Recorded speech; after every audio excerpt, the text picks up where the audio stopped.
এসো এসো, তোমার অপেক্ষায় বসে আছি। বাবা, আসতে কোনো অসুবিধা হয়নি তো? চলো বাপ, গাড়িতে চলো, বাড়ি গিয়ে কথা হবে।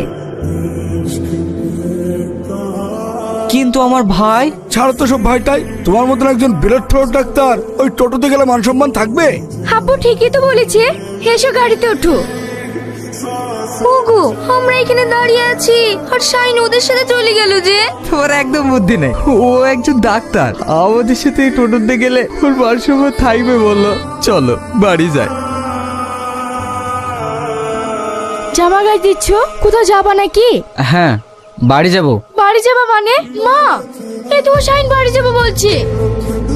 বাড়ি যাবে সে ঠিক আছে, কিন্তু সাইড করে একটা নতুন কাজে জয়েন করবে। আমার মনে হয় ওই বন্ধা নারীর মুখ না দেখাই ভালো। বন্ধা নারী মানে? তুমি তো জানো তোমার ভাই ভাবির কোনো সন্তানাদি নেই।